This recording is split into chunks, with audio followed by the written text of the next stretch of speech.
حكايتنا النهارده عن تتشالا، الشاب اللي شرب نبتة سحرية اديته قوة خارقة وبقى بلاك بانثر وحكم أقوى مملكة في الكون، لكنه اكتشف إنه له ابن عم شرير وقرر يتحداه في مواجهة، واللي هيكسب هياخد كل حاجة. فيا ترى تتشالا هينتصر عليه ولا ابن عمه هياخد كل حاجة؟ تعالوا نعرف. الحكاية بتبدأ مع نيزك من الفايبرينيوم وهو بينزل على الأرض في مدينة في أفريقيا اسمها واكاندا. واكاندا دي مكونة من 5 قبائل ودايما بيدخلوا في معارك مع بعض، لحد ما جه المحارب منهم نمر في رؤية ودله ساعتها على عشبة ياخدها، واول ما خدها اداله قوه خارقه وبقى اول بلاك بانثر، وساعتها قدر يوحد القبائل الاربعه وبقى ملك لواكاندا. بس القبيله الخامسه رفضت تتحد معاهم وانعزلت لوحدها، واستخدموا بعد كده شعب واكاندا الفايبرينيوم وطوروا المدينه بتاعتهم وكمان اخفوها عن العالم، وبقى عندهم تكنولوجيا رهيبه جدا. وبنروح بعد كده لسنه 1992 وبنشوف 2 بيجهزوا نفسهم عشان عمليه، لحد ما بيدخل عليهم 2 من حرس واكاندا وبيثبتوه في مكانه، فبيوري لهم العلامه بتاعتهم، وبيدخل عليهم بعد كده بلاك بانثر ملك واكاندا وبيخلع القناع بتاعه، وبيكون الشخص اللي قدامه ده هو اخوه، وبيعرفوا الملك ان انسرق من واكاندا فايبرينيوم كتير، وبيوري له صوره الشخص اللي سرقهم وبيقول له انا عرفت انك خنتنا وانت اللي ساعدته يسرق الفايبرينيوم، لكنه بيفضل ينكر. بس صاحبه بيكون جاسوس اصلا للملك وهو اللي زرعه مع اخوه، وبيوري له الفايبرينيوم وبيثبت عليه التهمه، فبيقول له انت دلوقتي هتيجي معايا واكاندا وتتحاكم على كل اللي عملته، وبياخده معاه فعلا وبيختفوا من المكان. وفي نفس الوقت بيكون ابنه تحته وشايفهم، واللي ما يعرفش الملك انه عنده ابن اخ. وبتعدي سنين كتير جدا لحد ما بنشوف تتشالا ابن ملك واكاندا، وبيكون بيبص على الاخبار وهم بيعلنوا موت والده، وبياخد بعد كده طيارته وبيروح لمهمه، وبنشوف العميله الناقيه واللي بتكون في مهمه للقبض على عصابه، وبيستعد تتشالا وبيلبس لبس بلاك بانثر وبينط من الطياره وبيقدر يعطل العربيات بتاع العصابه دول. فبينزلوا المهربين دول عشان يشوفوا ايه اللي بيحصل وبيحاولوا يوقفوه، لكنه بيكون مهاري جدا وبيفضل يضرب فيهم واحد ورا التاني. وبتيجي بعد كده ناقيه هي كمان وبتخلص على الباقي، وناقيه وتتشالا بيكونوا بيحبوا بعض جدا، وبتقول له انه بوظ مهمتها، فبيقول لها انا جيت اعرفك ان ملك واكاندا مات وان بكره هيتم تتويجي كملك لواكاندا، وفي يوم زي ده انا عايزك تبقي موجوده معايا. وفي واحد بيكون لسه عايش وكان هيقتلهم، بس بتيجي واحده من الحرس وبتخلص عليه، وبتقول بعد كده للناس اللي كانوا مخطوفين ان اللي شافوه ده ما يبلغوش حد عنه خالص. وبياخد بعد كده ناقيه ومساعدته وبيركبوا الطياره بتاعتهم وبيتجهوا عشان يدخلوا واكاندا، وبيدخلوا بعد كده من الممر السري بتاعهم لواكاندا، وبتستقبلهم ام تتشالا واخته شوري. وشوري دي بتكون عبقريه جدا وذكيه وشغاله في تطوير التكنولوجيا في المملكه كلها. بعدها بننتقل لمتحف في لندن وبنشوف واحد واقف قدام اثار وتحف افريقيه قديمه، وبيبدا يسال عن الحاجات اللي موجوده دي، فبتقول له البنت دي تاريخها، ولما بيسالها عن السلاح ده فبتقول له انه كان في مدينه اسمها بنين، بس هو بيقول لها لا ده كان في واكاندا وانه عايز يشتريه. فبتستغرب البنت منه جدا وبتحس انه مريب لدرجه انها بتستدعي الامن، بس هو بيكون حاطط لها سم في العصير وبتموت. وبيدخل بعد كده رجال الاسعاف واللي بيكونوا مع إيريك وبيخلصوا على كل اللي موجودين، ورئيسهم بيكون كلو الشخص اللي سرق الفايبرينيوم زمان من واكاندا، وبيكسر الازاز باستخدام ايده الصناعيه وبياخد الفاس اللي مصنوع من الفايبرينيوم، وبيخرج فورا من المتحف وبيهربوا من المكان. بعدها بتبدا مراسم تتويج تتشالا كملك لواكاندا، وبيجي تتشالا وبينزل من السفينه بتاعته، وبيجي الشخص ده وبيديله بعد كده مشروب عشان يسحب منه قوته ويبقى شخص طبيعي، وبيطلب من كل القبائل لو حد فيهم عايز يواجه تتشالا على الحكم يتقدم، بس محدش بيتقدم خالص. وقبل ما يعينوه ملك لواكاندا بيظهروا القبيله اللي اتخلت زمان عنهم، وزعيمهم بيجي عشان يتحدى تتشالا على الحكم،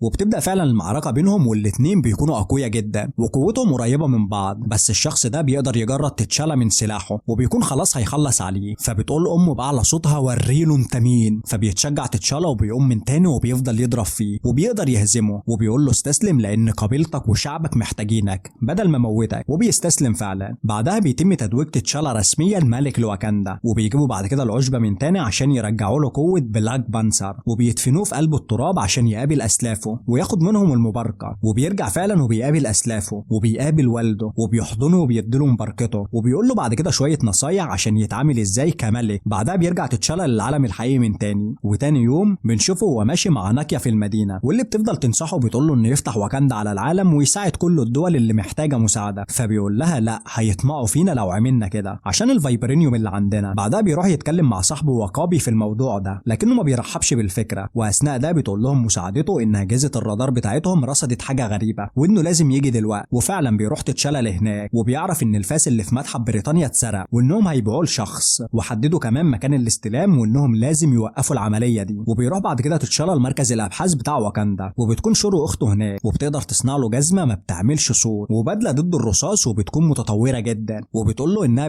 باستخدام تقنية النانو دمجت البدلة في العقد ده، فبيجرب يضربها لكنها بتكون قوية جدا. بعدها بيروح هو وناكيا واوكيا للمكان اللي هيتم فيه تسليم الفايبرينيوم، وبيدخلوا هناك وبيشوفوا كل الامريكان اللي موجودين، وبيشوف تتشالا بعد كده العميل روس، وهم كانوا معرفة قديمة قبل كده، وبيروح عشان يتكلم معاه، وبيعرف من العميل ان الحكومة الامريكية هي اللي هتشتري الفايبرينيوم، وبيقول له انا هنا عشان الفايبرينيوم انا كمان وهاخده كله معايا واكاندا. فبيقول له ما يخصنيش، انا بنفذ بس التعليمات اللي بتوصلني. بعدها بيوصل كلو ورجالته لمكان التسليم، وبيدخلوا لجوه، وبيشوف واحد من رجاله كلو اوكيا وبيهجم عليها، لكنها بتكون مهاريه جدا وبتضربه، وبتقوم معركه بين كل اللي موجودين. فبيحاول كلو يهرب فورا عشان ما يتمسكش، ولما بيشوف تتشالا بيجري وراه فورا، بس بيخرج سلاح من ايده وبيضرب تتشالا وبيطيره وبيهرب، بس تتشالا بيجري وبيفضل يطارده، وبيحط جهاز على العربيه عشان اخته تتحكم فيها عن بعد وتفضل تطارد كلو، وبيفضلوا يطاردوا رجالته واللي بيفضلوا يضربوا عليهم نار لكنهم ما بيتاثروش، لحد ما بتقدر اوكيا تدمر عربيه منهم، لكن بيضربها كلو بالفايبرينيوم وبيفجر عربيتها. فبيجي العميل وبياخدهم معاه، وبيوصل تتشالا لعربيه كلو وبيدمرها، وبيقدر يشيل منه الايد الصناعيه، وبيكون خلاص هيخلص عليه، بس بتيجي اوكيا بعد كده وبتحذره ان الناس بتصور، لحد ما بيسمحوا للمخابرات الامريكيه تاخده. وبيدخل العميل روس عشان يستجوب كلو، وبيبدا يحقق معاه، وبيقول له ان مملكه واكاندا فيها فايبرينيوم كتير جدا وانها مخفيه عن العالم، لكنه ما بيصدقوش، وبيقول له ده بلد فقيره جدا في افريقيا، ازاي عندهم اللي انت بتقول عليه ده؟ فبيقول له الفايبرينيوم اللي انا خدته ده كان نقطه بحر اللي عندهم، انا دخلت واكاندا وشفتها، انت ما تعرفش حاجه. وبيكون سامعهم تتشالا، وبيقول لهم انه بيقول اي كلام بس، وان ده مش صح، هو سرق كل الفايبرينيوم، ما تصدقش مجرم. بس في الوقت ده بيوصل إيريك وبيفجر المكان، وبيفضلوا يضربوا عليهم نار لحد ما بيقدروا ياخدوا كلو، وبيهربوا فورا من المكان، وبيرموا قنبله على الناس، فبيمتصها بلاك بانثر، وبيحاول يجري وراهم، بس بينصدم لما بيشوف واحد منهم لابس سلسله فيها ختم ملكي، وبيستغرب الختم ده معاه، بس ازاي راح للشخص ده؟ وبيكون العميل روس اتصاب اصابه خطيره جدا، فبيقرر تتشالا ياخده معاه عشان يساعده في واكاندا. فبتعترض اوكيا وبتقول له انه هيشوف كل حاجه وهيبقى خطر علينا، لكنه بيقول لها انه مش هيسيبه يموت. وبياخده بعد كده وبيروحوا لواكاندا، وبيدخلوا بعد كده لشوري وبتفضل تفحصه، وبتقول له ما تقلقش هيعيش. بعدها بنشوف كلو، وبيقول له إيريك انه عايز يدخل واكاندا باي طريقه، لكنه بيرفض، وبيقول له انا مش هرجع للموت برجلي. فبيضربه بالنار، وبيوري له الختم بتاع واكاندا، وبيقول له انا من واكاندا اصلا، وبيخلص عليه. بعدها بيروح تتشالا لواحد صاحب والده، وبيفضل يحكي له انه شاف الختم الملكي مع شخص، وان ازاي الختم موجود مع حد غيري. فبيفضل يحكي له زمان لما والده اكتشف خيانه عمه، وساعتها عمك حاول يقتل صاحبه لانه ده اللي والدك عليه، لكن والدك قتله بسبب خيانته، وكمان عشان ساعد كلو انه يسرق الفايبرينيوم من واكاندا. لكن اللي والدك ما يعرفوش بقى ان عمك كان عنده ولد، والولد ده اتربى بعيد عن واكاندا. بعدها بنشوف إيريك واللي بياخد جثه كلو وبيروح لحدود واكاندا، وبيقابل شعب واكاندا وبيديلهم جثه كلو. بعدها بيفوق روس وبيكون مستغرب جدا انه خف في يوم واحد بس، فبتقول له شوري ان التكنولوجيا اللي عندهم متطوره جدا وسابقه البشر بقرون. وبيعرفوا بعد كده تتشالا بوجود إيريك، وبيقول لهم روس انه كان في القوات الخاصه وكان عميل لامريكا وبيشارك في حروب كتير جدا، وكل ما بيقتل حد بيعمل علامه على جسمه. وبيوصل بعد كده فعلا إيريك قدام المجلس وتتشالا، وبيقول لهم انا قتلت الشخص اللي سرق الفايبرينيوم، وبيسخر من تتشالا انه ما قدرش يمسكه. فبيقول له انت جاي ليه وعايز ايه دلوقتي؟ فبيقول له انا ابن عمك وليا حق ان طالب بالعرش، وبيوري له الختم الملكي بتاع ابوه، وبيقول له لو انت واثق من نفسك قوي كده واجهني في معركه على الحكم،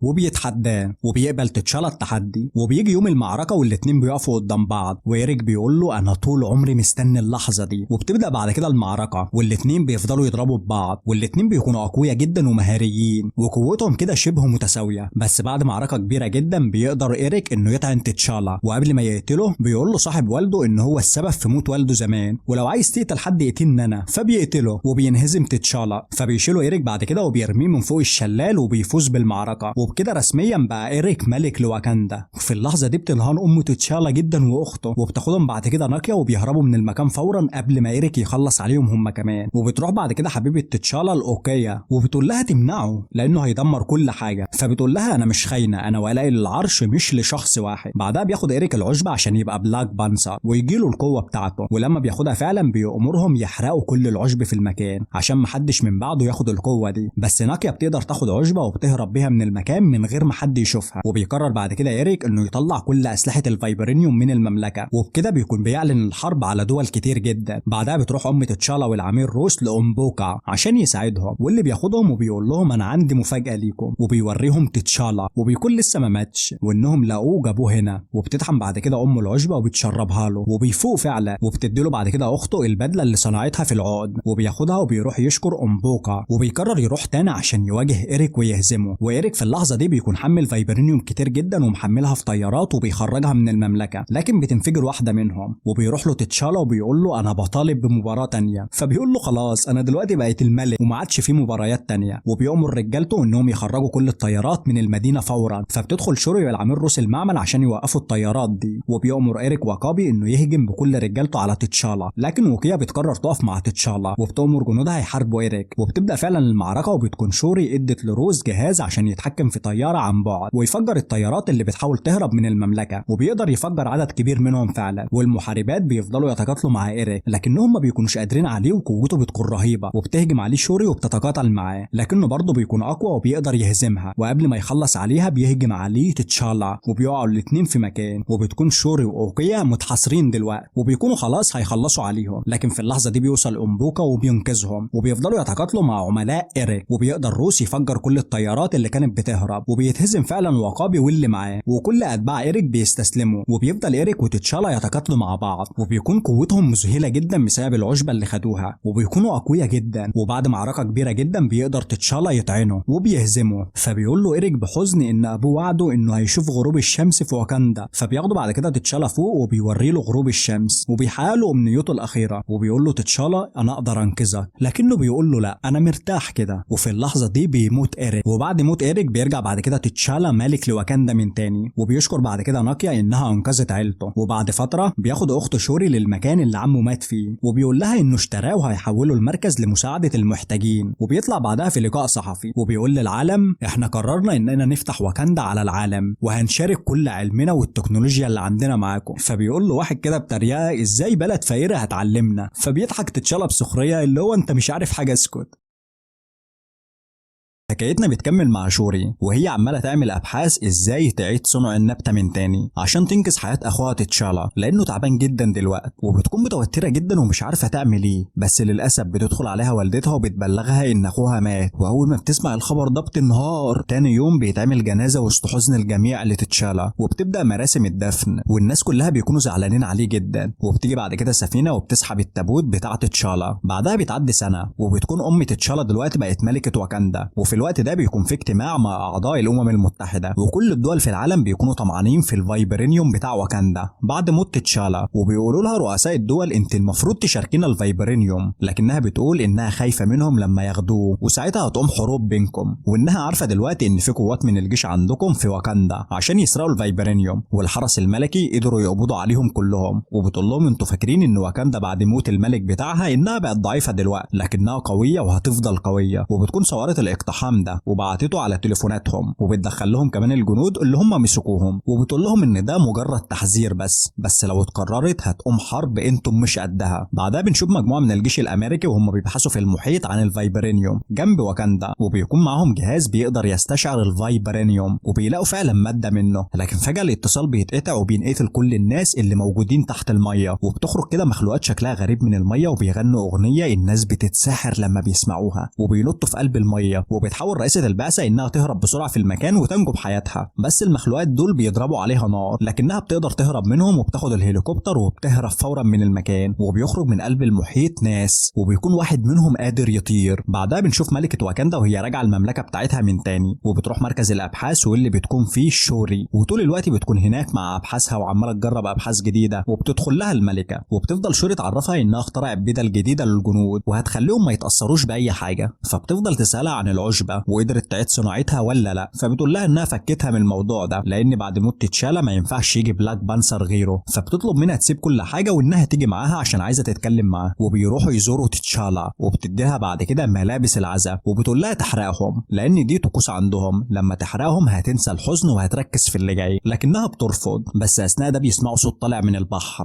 وبيخرج لهم شخص من وسط الميه وعنده جناحات في رجليه وقادر يطير، وبيكونوا خايفين منه جدا، فبيقول لهم ليه كشفتم الفايبرينيوم للعالم وخليته كل الناس طمعانه فيه وبيدوروا عليه دلوقتي. فبيسالوه انت مين اصلا؟ فبيقول لهم انه نيمور ملك طالوكان، ودي مملكه تحت الميه جنب واكاندا، وعندهم برضه فايبرينيوم زيهم، وبسبب ان ابنك فتح واكاندا على العالم بقى دلوقتي بيدوروا عليه في كل مكان، وبيطلب منها انهم يتحدوا مع بعض عشان يخلصوا على العالمه اللي اخترعت الجهاز اللي بيستشعر الفايبرينيوم، وبينط في قلب الميه وبيسيب لهم كمان جهاز بتاع الجيش. بعدها بتجتمع الملكه مع مجلس واكاندا عشان يشوفوا هيعملوا ايه، وبيرفضوا كلهم ينفذوا حاجه، وبتكون شوري مذهوله جدا من الجهاز ده لانه اتصنع بحرفه عاليه جدا. فبتقول الملكه الاوكيا انها تجيب البنت اللي اخترعت الجهاز هنا واكاندا عشان يحموها، وبتقول لها انها تاخد شوري معاها المهمه دي، وبتكون الملكه خايفه جدا لكنها بتطمنها وبتقول لها انا هقدر احميها. بعدها بنشوف العميل روس واللي بيشوف قدامه حشره صغيره وبيعرف انها جهاز تعقب من واكاندا، وبيشوف اوكيا وشوري وبيطلبوا منه اسم العالمه اللي اخترعت الجهاز. فبيقول لهم انتم اللي قتلتوا الجنود في المحيط؟ فبيقولوا له لا، وبيكون عايز يعرف مين اللي عمل كده، بس بيرفضوا يقولوا له اي حاجه، وبيعرفوه كمان ان في خطر على العالمه اللي اخترعت الجهاز. فبيقول لهم فورا على مكانها، وبتكون بنت طالبه لسه في جامعه تكنولوجيا، وبيروحوا لها فعلا الجامعه وبتروح شوري عشان تقابلها، واول ما بتشوفها بتكون فرحانه جدا لانها عارفاها ومعجبه بذكائها جدا. فبتشرح لها شوري كل حاجه وانها في خطر دلوقتي وانها لازم تيجي معاهم واكاندا عشان يحموها. فبتقول لهم لازم نروح الورشه بتاعتي الاول عشان تاخد حاجتي من هناك. ولما بيروحوا هناك بتشوف شوري تصاميم بتاعتها وابحاثها، وبتكون معجبه جدا بذكاء البنت دي، وبيعرفوا ان في قوات امريكيه وصلت للمكان دلوقتي بره الورشه ومحاصره المكان. فبتحرق ريري كل حاجه وبتقول لهم يتفرقوا، وبتاخد بدله كده معاها وبتطير فورا من المكان، وبتهرب شوري هي كمان بموتوسيكل، والشرطه بيفضلوا يطاردوها في كل مكان، وبتقول لهم ريري تمشي منين، وبتكون مراقبه المكان كويس جدا من الجو، وبتقدر كمان تعطل عربيات الشرطه عشان شوري تهرب، لكن بيترمي عليهم حبل وبتقع، وبيترمي عليهم قنبله. وفي الوقت ده بيخرج شعب طالوكان من قلب النهر. فبتروح اوكيا وبتفضل تتقاتل معاهم وبتقدر تهزم عدد كبير منهم، بس القائد بتاعهم بيكون اقوى منها وبيقدر يهزمها ويرميها في قلب البحر. فبتقول لهم ما يقتلوش البنت دي وانها عايزه تقابل نيمور، وبيوافقوا فعلا وبياخدوها معاهم. بعدها بنشوف اوكيا وهي منهاره جدا لانها ما قدرتش تحمي شوري. بعدها بننتقل للعميل روس مع عميله في مكان الحادث، وبيكونوا شاكين ان شعب واكاندا هو اللي عمل كده، وبيشوف روس جهاز شوري فبياخده بسرعه وبيخبيه قبل ما العميله تشوفه. وفي واكاندا بتشيل الملكه اوكيا من منصبها لانها ما قدرتش تحمي شوري زي ما قالت لها، فبتنهار جدا وبتقول لها اديني فرصه تانية، لكنها بترفض وبتقول لها انا مش عارفه فين بنتي دلوقتي، ميته ولا عايشه. بعدها بتروح المختبر وبتحاول تحدد مكان الاسوره بتاع بنتها، وبتتصل بيها واللي بتكون مع روس وبيرد عليها وبيقول لها انه لقاها في مكان الحادث، وان امريكا شاكه ان شعب واكاندا هو اللي عمل كده، ودي ممكن تبقى اعلان حرب بين البلدين. فبتقول له ان اللي عمل كده مش واكاندا، وقوه كبيره هي اللي عملت كده، بس مش هتقدر تقول له مين بالظبط اللي عمل كده لان ده في خطر عليكم، ولو عرف حاجه عن شوري يبلغها فورا. بعدها بتروح الملكه الناقيه اللي كانت حبيبه ابنها واللي سابت دلوقتي واكاندا وعاشت في مكان بعيد معزول بعد موته، وبتشرح لها اللي حصل وانها عايزاها تنقذ شوري لان محدش هيعرف ينقذها غيرها. وبتبدا فعلا تعمل تحرياتها في المكان وبتعرف مكان المملكه بتاع طالوكان فين بالظبط. بعدها بنروح لمملكه طالوكان وبتدي واحده اللبس لشوري وبتاخده وبتوديها لنيمور، وبيحكي لها انه عايش بقاله الاف السنين وانهم كانوا عايشين قبل كده فوق الميه، لكن شعبه مرض في يوم، وفي يوم لقوا عشبه تحت البحر وشربوها لكنهم اتسمموا وماتوا، بس فجاه كده صحوا تاني ما يعرفوش ازاي، وشكلهم اتغير وبقى غريب ومش عارفين يتنفسوا الهواء الطبيعي، فنطوا في قلب الميه واستقروا فيه. وهناك اتولد نيمور بس كان مختلف عن شعبه وعنده جناحات في رجليه بتسمح له يقدر يطير. ونيمور لما كبر بقى عنده قوه مذهله وبقى الملك بتاعهم، وكانت وصيه امه لما تموت انها تندفن في التراب زي ابوها وامها، ولما ماتت راح عشان يدفنها، لكنه شاف الاحتلال الاسباني بيهجم على البشر فاتضايق جدا وخلص عليهم واحد ورا التاني. فبتقول له انت ليه بتحكي له كل ده؟ فبيقول لها عشان لو قتلت العالمه يبقى معايا حق، انا دلوقتي بحمي شعبي. فبتطلب منه تشوف مملكه طالوكان وبيوافق وبيلبسها بدله وبياخدها فعلا وبيوريها المملكه، وبيكون شكلها جميل جدا وشوري بتكون مبهوره بيها وبيديلها عقد ام هديه، وبيقول لها انت اول حد من بره البحر يشوف المملكه، وبيعرفها انكم لو ما تعاونتوش معانا هتبقوا اعداء والبشر كمان مش هيسكتوا. بعدها بنشوف ناكيا واللي بتقدر تحدد مكان شوري وبتروح للكهف اللي هتنزل منه، وبتقول لها الملكه تنقذها باي ثمن. بعدها بتجيله رساله وبيقولوا له ان في حد عايز يقابلك بره الشط، ولما بيخرج نيمور بيلاقي ملكه واكاندا وبتفضل تعطله لحد ما ناكيا تحرر شوري، وبتقول له انهم لو ما سابوش شوري هتقول للامريكان على مكانهم، فبيهددها لو عملت كده هيقتلها هي وكل سكانها. وبتقدر ناكيا فعلا توصل لمكان شوري وبتخلص على كل اللي موجودين واحد ورا التاني، وبتخلص كمان على بنت نيمور وبتاخد شوري وريني وريري وبيهربوا فورا من المكان، وبتكون سفينة الملكة مستنياهم وبيقدروا يدخلوها، وبتفرح الملكة جدا وبتحضن بنتها اول ما بتشوفها، وبتشكر ناكيا انها رجعتها من تاني. ولما بيرجع نيمور بعد كده البيت بيشوف بنته ميتة وبيغضب جدا وبيعمل اجتماع لكل المملكة، وبيفضل يقول خطاب عن البشر ومملكة واكاندا وانه كان فاكرهم ممكن يتعاونوا معانا، وبيعلن الحرب على البشر ومملكة واكاندا. بعدها بتروح ناكيا لاوكيا وبتحضنها وبتعرف انها سابت منصبها، بس اثناء ده بيسمعوا صوت وبيروحوا يشوفوا فيه، وبتكون شوارع واكاندا مليانة مية، وبيهجم عليهم في اللحظة دي جيش طالوكان، وبتبدأ واكاندا تغرق في قلب المية، وبيشوفوا شعب طالوكان وهم راكبين حيتان وبيهجموا عليهم وبيخرجوا من المية وبيغنوا الاغاني اللي بتسحر الناس، وشعب واكاندا لما بيسمعوها بينطوا في قلب المية بلا وعي، وبتبدأ بينهم معركة كبيرة جدا، وبتبدأ الملكة تسحب كل السكان للجو بالسفن. فبيروح نيمور للملكة وبيكون غاضب جدا وبيفضل يضرب الازاز بقنابل من المية والمكان بيتدمر، لكنها بتنط ورا ريري قبل ما تموت وبتنقذها وبتموت هي. فبيحذرهم نيمور انه هيرجع تاني، ولو رفضتم تنضموا ليا في حرب مع البشر هخلص عليكم نهائيا. واول ما بتشوفها شوري كده بتكون منهارة وبيقول لهم انسوا الحزن وفكروا في اللي جاي. تاني يوم بيعملوا لها جنازة وسط حزن الجميع والكل بيكون حزين عليها جدا، وبيعرف بعد كده روس خبر وفاة ملكة واكاندا، وبتقول له العميلة انها عرفت انه كان بيتعاون معاها وانه هيتم القبض عليه. بعدها بتهتم شوري بالعشبة من تاني وبتاخد عشبة صغيرة من قلب عقد نيمور لانه اتصنع من الفايبرينيوم برضه، وبتبدأ تجرب احياء النبتة من تاني، وبيجي لهم الاتنين فكرة انهم هيعملوا سفينة يسحبوا فيها النيمور ويسحبوا كل المية من جسمه بمادة التبخير، وساعتها هيبقى ضعيف جدا وهيقدروا يهزموه. وبتبدأ ريري بعد كده تصنع الجهاز وشوري بتروح تصنع العشبة، والمرة دي بتنجح فعلا شوري في صنعها وبتكون مبهورة جدا هي وناكيا، وبيجهزوا المشروب بعد كده وبتاخده شوري عشان تاخد قوة بلاك بانسر، وبتروح عشان تقابل اسلافها القدام، بس بتلاقي نفسها فجأة في القصر وبتشوف قدامها واحد على كرسي واللي بيكون إيريك ابن عمها، وبيقول لها انا زمان قتلت عشان دافع، ولو عايزة تكوني قوية وتقتلي النيمور ما تبقيش طيبة زي اخوكي. وبترجع فورا للعالم الحقيقي من تاني، ولما بيسألوها قابلت مين فبتقول لهم الموضوع فشل وما قابلتش حد، ولما بتضرب البدلة بتطير وبتكتشف انها اكتسبت فعلا قوة بلاك بانسر والموضوع نجح، وبتصنع بعد كده بدلة لنفسها. بعدها بينقلوا السكان في مكان بعيد وبيجتمع المجلس، فبتنزل عليهم بلاك بانسر من فوق وبيفرحوا جدا بعودة بلاك بانسر، لكن موبوكا بيكون شاكك انها ضعيفة وبيدخل معاها في معركة بس بتقدر تهزمه، فبيفرح جدا هو وكل اللي موجودين ان اخيرا حامي المملكة رجع من تاني. بعدها بيجتمعوا كلهم وبيعلنوا الحرب على نيمور وبيستعدوا بعد كده. بعدها بنروح لطالوكان وبيبلغ الشعب نيمور ان في حد بيحفر جنبهم وبيدور على الفايبرينيوم، ولما بيروحوا للمكان ده بتعمل الآلة صوت مؤذي جدا وبيخرجوا للشط فورا، وبتكون دي خطة عاملاها شوري عشان يخرجوا من المية، وبيهجموا عليهم شعب واكاندا وبيفضلوا يضربوا فيهم، فبيطيروا هم كمان وبيفضلوا يدمروا في الطيارات بتاعتهم، والجيشين بيدخلوا مع بعض في معركة جامدة جدا، وبيروح جيش طالوكان عشان يهجموا على سفينة واكاندا لكن بيهجم عليهم الواكانديين، وبتنط عليهم شوري هي كمان وبتفضل تضرب فيهم بمهارة عالية جدا وبتكون قوتها رهيبة. وريري بتستدرك بعد كده نيمور وبتضربه وبيقدروا يخطفوه في السفينة، فبتشغل شوري فورا جهاز التبخير عشان ينشفوا المية من جسمه، وبتاخده شوري بعيد عن المية، وبيحاولوا سكان واكاندا يرجعوا تاني لكن بتتعطل السفينة بتاعتهم وبتبدأ تميل في قلب المية، والجيشين بيفضلوا يضربوا ببعض في معركة عظيمة. فبتستدعي شوري بعد كده الحرس بالبدل الجديدة، وبيحاول نيمور يدمر السفينة عشان يهرب، لكن بتدخل لشوري وبتفضل تضرب فيه وبتاخده لأقرب مكان صحراء عشان تبعده عن قوته اللي هي المية، والاتنين بيفضلوا يتقاتلوا مع بعض. وشوري بنشوفها وهي قوية جدا وبتقدر تقطع الجناح اللي في رجل نيمور، لكنه بيفوق من تاني وبيحاول يقاوم وبيفضل يضرب فيها وبيطعنها بالرمح ببطنها، وبيحاول يجري للمية من تاني عشان يستعيد قوته عشان مش عارف يتنفس كمان، لكنها بتحرر نفسها وبتجري وراه فورا لحد ما بيغمى عليه، وبتمسك بعد كده الرمح وبتكون هتخلص عليه، فبتظهر لها امها على شكل رؤية وبتقول لها وريهم معدنك الحقيقي،